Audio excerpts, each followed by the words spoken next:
Yes, yes, yes, ladies and gentlemen, we are back here on Radio Free Brooklyn with the best in the world, Ben Lewis.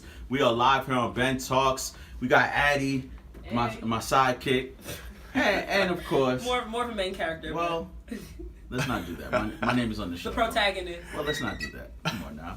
You insult me in front of our guests. All right. Live in studio, man. Recording artists, performing artists. There's a difference, people. Word. There's a difference, man. This guy's been on tours, open for a whole bunch of amazing artists. What can you not do? What can't you do, Zeyi? He acts, all right. He has an EP that's about to be released. Yeah. Amazing, by the way. Thank Great you. body of work. The song you just heard was Selfless. Yeah. And it is one of my favorite songs right now.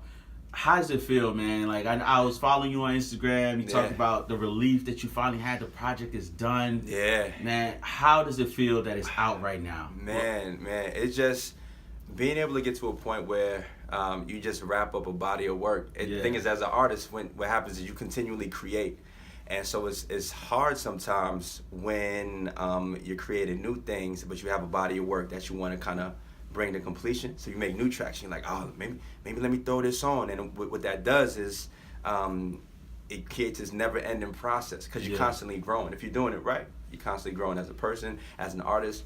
So you create new things that, you know what I mean, you continue to push the envelope. So it's really hard to just be disciplined enough to say, hey, I'm gonna round this out, I'm gonna complete this project, and I'm gonna, give it to the world. So it's just a really good feeling, you know what I mean, completing anything, you know. Yeah. So I feel great. I feel great. Yeah, and definitely, like, one of the things that I liked about the project, the first record. Now, the first record on the project is very important because it has to set the tone for the entire project. Yeah. It really determines if somebody's going to really sit there and listen to it or if they're just going to shut it off. Absolutely. And one thing that really grabbed me, like, first of all, you're very talented. Thank you. You don't have, like, regular ABC bars. Like, you're talking about substance. Word. You're talking about, like, you sound like someone who's experienced a lot in life. Oh, yeah. And so you put that into the music.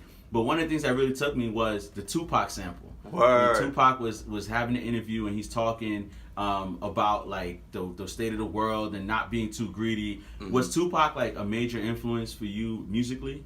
So Tupac, because of what he represents, he takes freedom of speech, speaking from a point of intellect and passion and bridging that gap. And that's what I try to use in my music, you know. So he's definitely a pioneer for someone who takes artistry to just like the next level. You know, artistry is being a creative. It doesn't just stop at music, you know what I mean?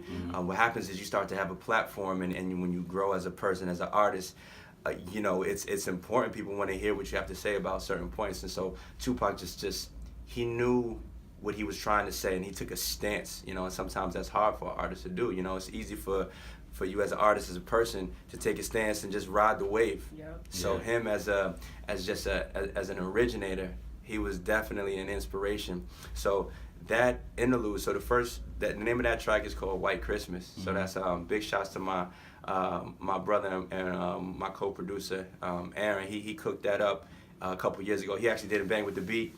I got a hold of it. I was like, yo, man, this thing is crazy. And then he added that clip on there. And this reason it's called White Christmas is, if you actually go to that clip, what he's saying is, he goes into this segment where he's just saying, you know, people have 1,000 rooms, but there's people homeless. You know, you got people who have, maids and all kinds of services, but there's people who not eating.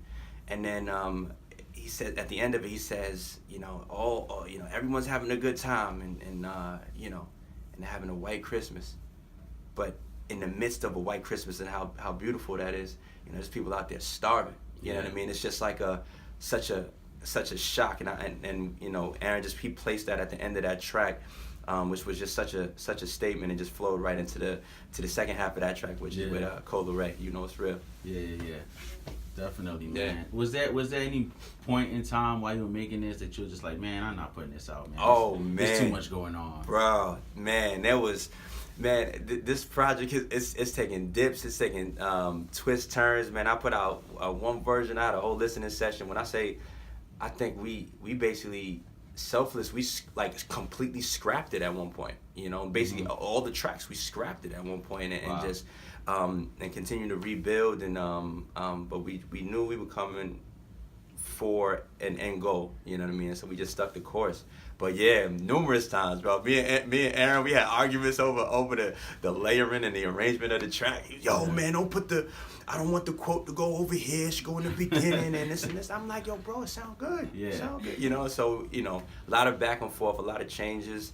But yeah, man, we just kept on pushing through. And that's just a testament to anybody who's on the grind with anything. Yeah. You know, you really got to push through a lot of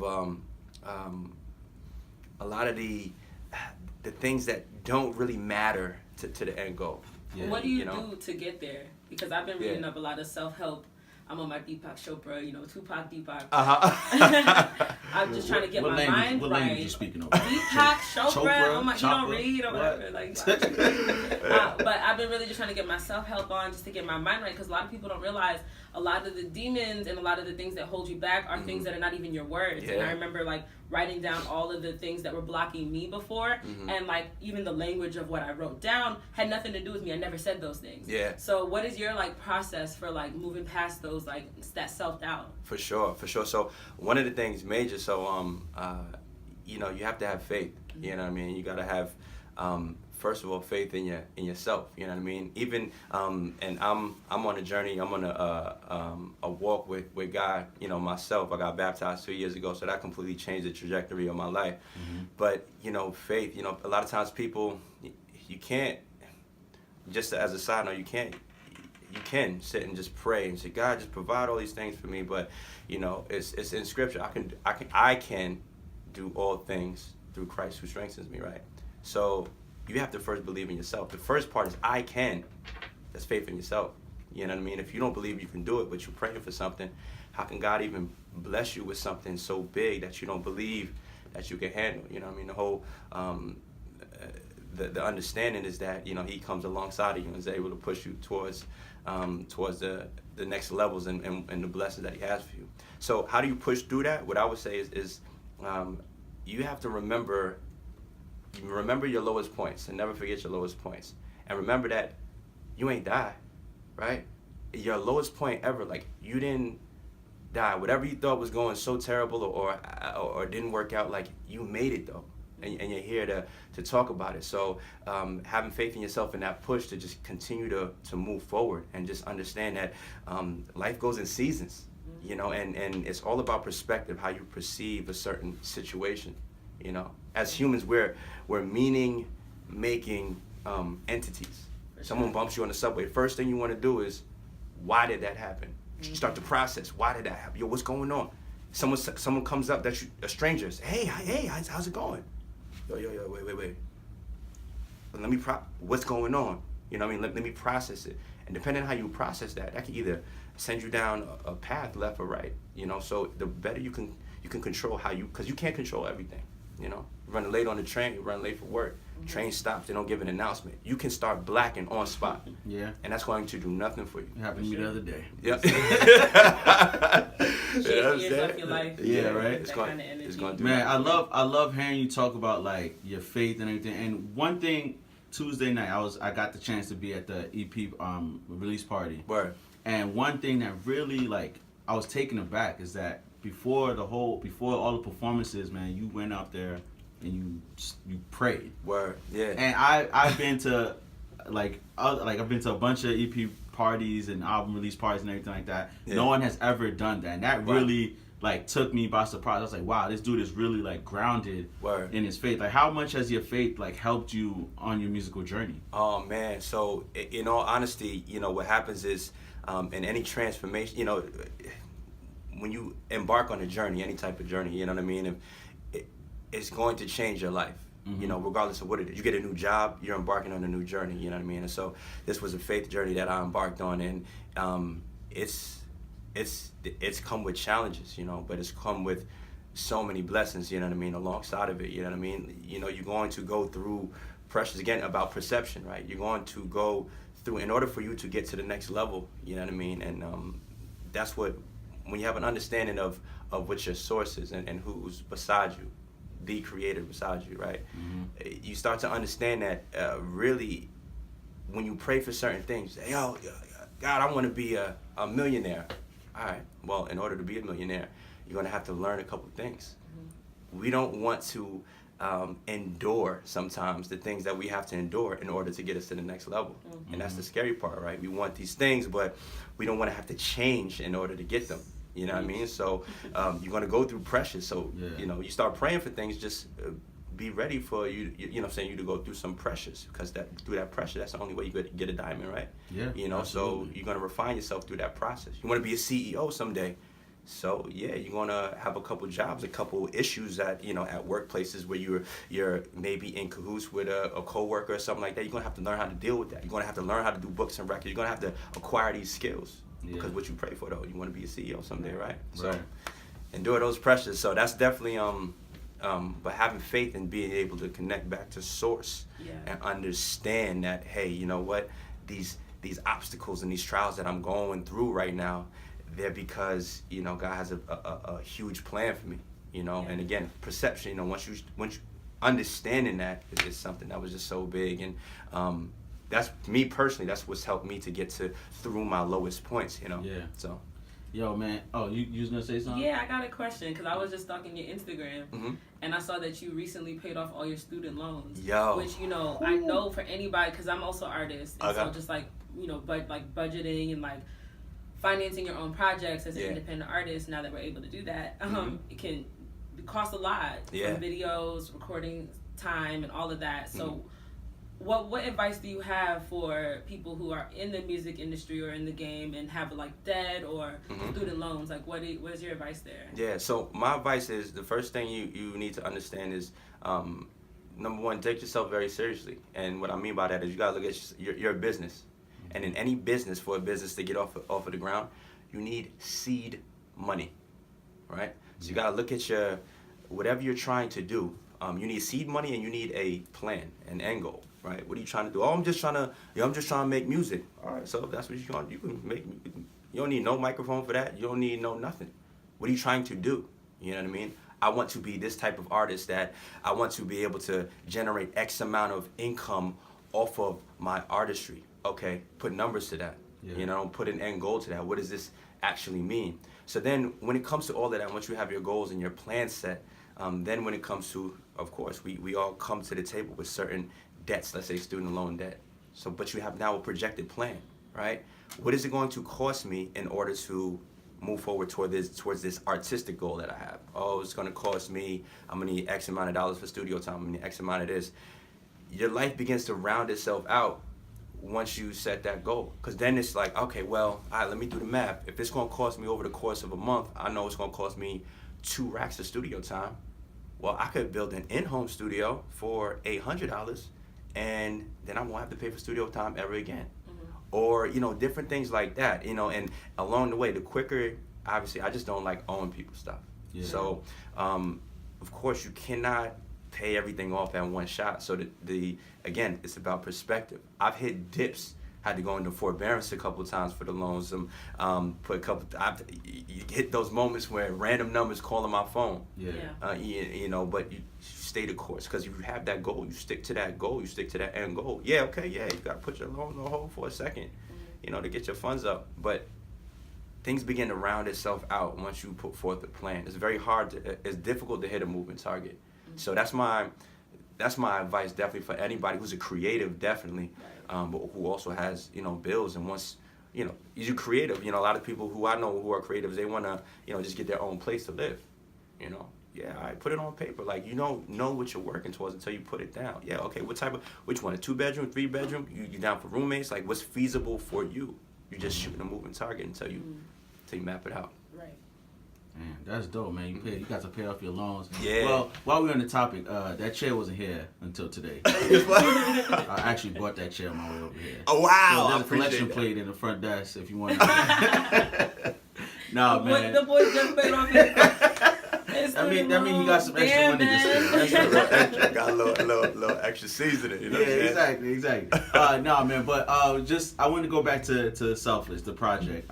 Just listening to the project and listening to the song Selfless in itself, like, there was a lot to unpack in that song.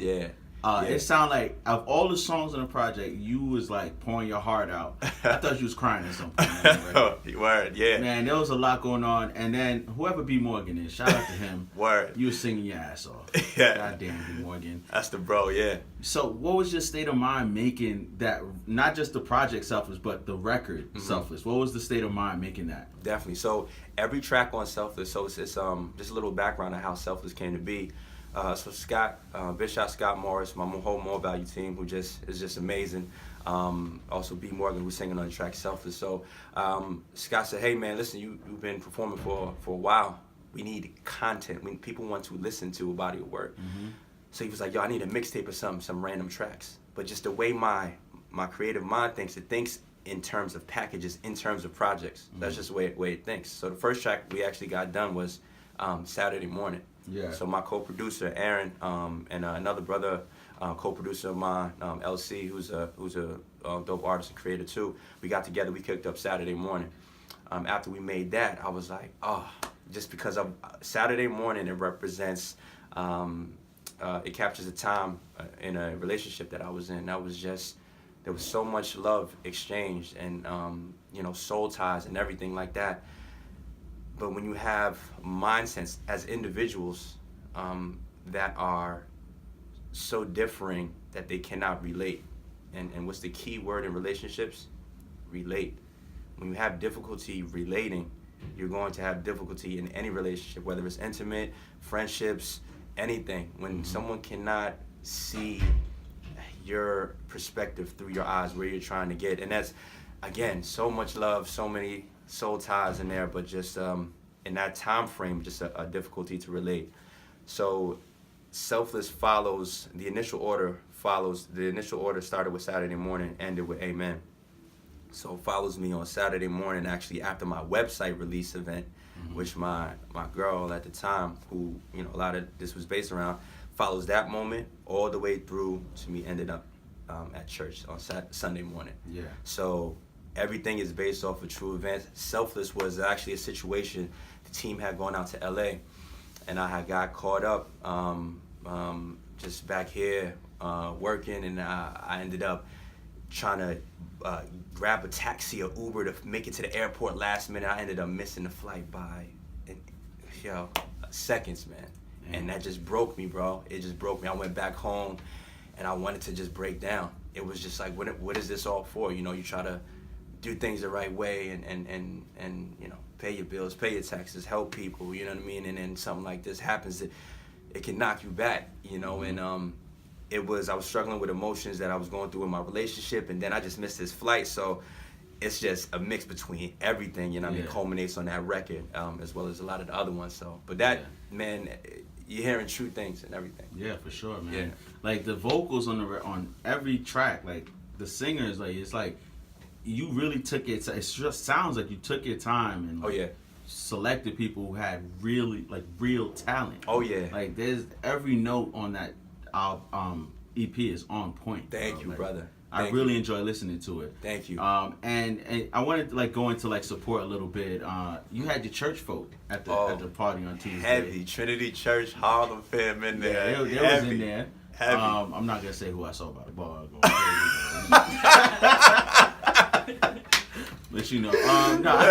I'm dead. Nah, man. But how much is that? What does that mean to you, man? To know that just having people come out. It's Tuesday. It's not Sunday night. It's not Saturday. It's not Friday. It's not even Thursday. It's Tuesday. Yeah. And the place was packed, man. What does that mean to you? Man, it did something for me. That was just, first of all, to have my church family there. I'll touch on that, specifically. Just, when you embark on a faith journey, a lot of times people have a hard time processing it, and the person going through the journey has a hard time processing it. And what I mean by that is sometimes people think, oh, you Christian? Okay, cool, you perfect. Like, you don't, you know what I mean? And, seriously. It's like, and the understanding of that's like going to a hospital and looking for a non-sick person. Right. You know what I'm saying? It's just like, well, that's where you go because, you've been through it and you recognize that, you need to turn to somebody turn to a creator, a source who has the answers, who has the guidance, you know what I'm saying? So, now definitely as a creator, what happens is, when you use, in my case, when you use music as like a personal journal, this is how I get my thoughts out. This is how I get my emotions out, at the most raw and organic and real, in the most organic and real way. Then it's like, all right, well, what's my church fam gonna think? You know what I mean? I'm talking about everything. I'm pouring my heart and soul. You know, I'm intentional with my music. You know, I'm not cursing just to be cursing. I'm cursing because, you know what I mean? There's an emotion that comes out, and so there was a level of nervousness. You know what I mean? Initially when, you know, it's like, yo, man, my church people, hey, you know what I'm saying? I'm gonna show up on Sunday. Everybody gonna give me a side eye. Right, you know what I'm saying? But you know, it's at the end of the day, you know, if you love Jesus, you love Jesus. You know what I'm saying? And no one's gonna take that away from you. And through my transparency, and just being transparent about my journey, where I am along my journey, people have felt comfortable to say, yo, you know, I've been rocking with you when you didn't have, you know what I'm saying, God in your life at this level. Now I'm interested. I've had people DM me, yo, bro, I was crazy. People DM me, yo, bro, can you pray for me? This and that's going on. Wow. Yo, I feel like I'm being attacked by the enemy. Yo, can you pray for me? And this and this. That is amazing. Being able to do God's work on that. I never would have imagined, you know, a lot of times you think, oh, I'm going to have to be on the corner handing out, you know what I'm saying, Bibles or something like that. But just being myself. You just described my childhood. I didn't want to go back there, but thanks a lot. Thanks, you know what I'm saying? So, you know, but what you realize is that you know, God calls you to be yourself, you know, because that's how you have an audience that just you can speak to. You have an audience that you can speak to. We all have specifics, and as your platform grows, you know what I'm saying, he wants to use that. So. And it must feel really good being yourself and people receiving you exactly the way you intend for them to, you know, to know you, because that's who you are. And like, I think in this industry, people package you and make you be something else. So it's really nice that you're getting that kind of what you put out there. Absolutely. You know, and to specifically answer your question, it's like people came out on It was a Tuesday. Listen, I live in Flatbush, and I was in Harlem on a Tuesday night. On a Tuesday. First of all, didn't know. Listen, I never met like your team. I never met anybody. Word. I got hit up on Instagram, and he, you know, they put me onto you, and then he's like, yo, possibly get you on the show. And I checked out your music. I was like, you know what? Yeah, why not? Let's do it. And I was on the train. Going to Harlem on a Tuesday. Yo, and I appreciate that. That's because you know Brooklyn niggas don't go to Harlem. I'm telling you. It's true. Online, it's either Brooklyn or Harlem. Yeah. The farthest side go is Queens. Yeah, that's what I'm saying. Brooklyn folk they'll go to Queens, but going to Harlem, you know, it'd be like.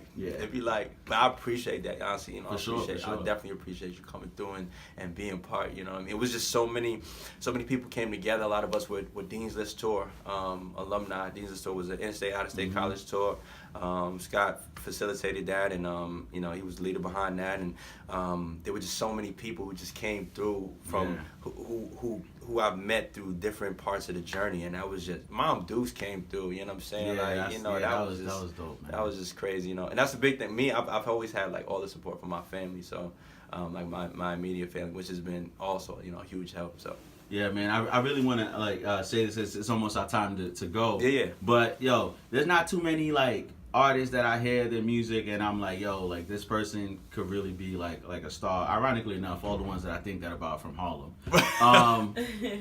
You know, true. There's like because there's just to name them, like there's Fergie Baby. I feel like he really has all the tools. Michael from the East is another person. I really feel like has all the tools, and then there's you, like another person. I really feel like has all the tools. People from Brooklyn, don't kill me, please. You know, I love y'all. You know what I'm saying? But these Harlem, you know, for the underground, from what I'm seeing, man, Harlem is putting on, and it hurts me to say that. Yeah, I appreciate it. It hurts me to say Harlem is putting on for the underground scene in New York, and yo, I feel like, man, you got it, man. Thank you, I love the project. Is everything all right with it? Like, has it? Yeah. So official. I do want to give you the official. So for the release event, we wanted to give you guys a sneak peek and just definitely showcase. One of my favorite things to do, one of my strengths is live performance. So we wanted to give you a sneak peek on that behalf. Official drop date is March 5th. Okay. So March 5th official. Oh, so I feel special. Oh yeah, you gotta come on. You know we gotta hold you down. We gotta give you the early joint. Your team did a great job. As far as of all the artists that I've dealt with, I was treated the best by your team. Word. So everybody else step it up. Yeah, big shots to the team. More value. My brother Nick over here been holding it down. Sky Morris, Asia gone. I could go down the line. DJ Blackout, Jen, the Maddox. I went to college with the Maddox. Get out of here. Yeah, I'm serious. You serious? Yeah, I went to college with the Maddox. That's the bro. Yeah. That's the bro. Yeah. That's the bro. That's definitely the home. Oh, everybody on the team. Like we're just really deep. Oh, and last thing I do want to mention. You mentioned the acting in the beginning. I'm a part of Besties, which is a dope miniseries. We drop new episodes every Thursday. We're actually dropping the second episode today. So on IGTV, make sure you go check that. Besties. Besties is the Ultra miniseries. Want to be some really cool stuff. I'll play one of the characters, one of the main characters in there. His name is Eric. But we're here. I'm blessed. Thank you for having me out here. Sure, man. More value all day. Selfless on the way. Absolute pleasure, man. You're welcome back anytime. Appreciate Thank you for the gems you dropped. Yo, for real, man. Give it up for Zeyi. Thank you. Yo, thank you for coming through. You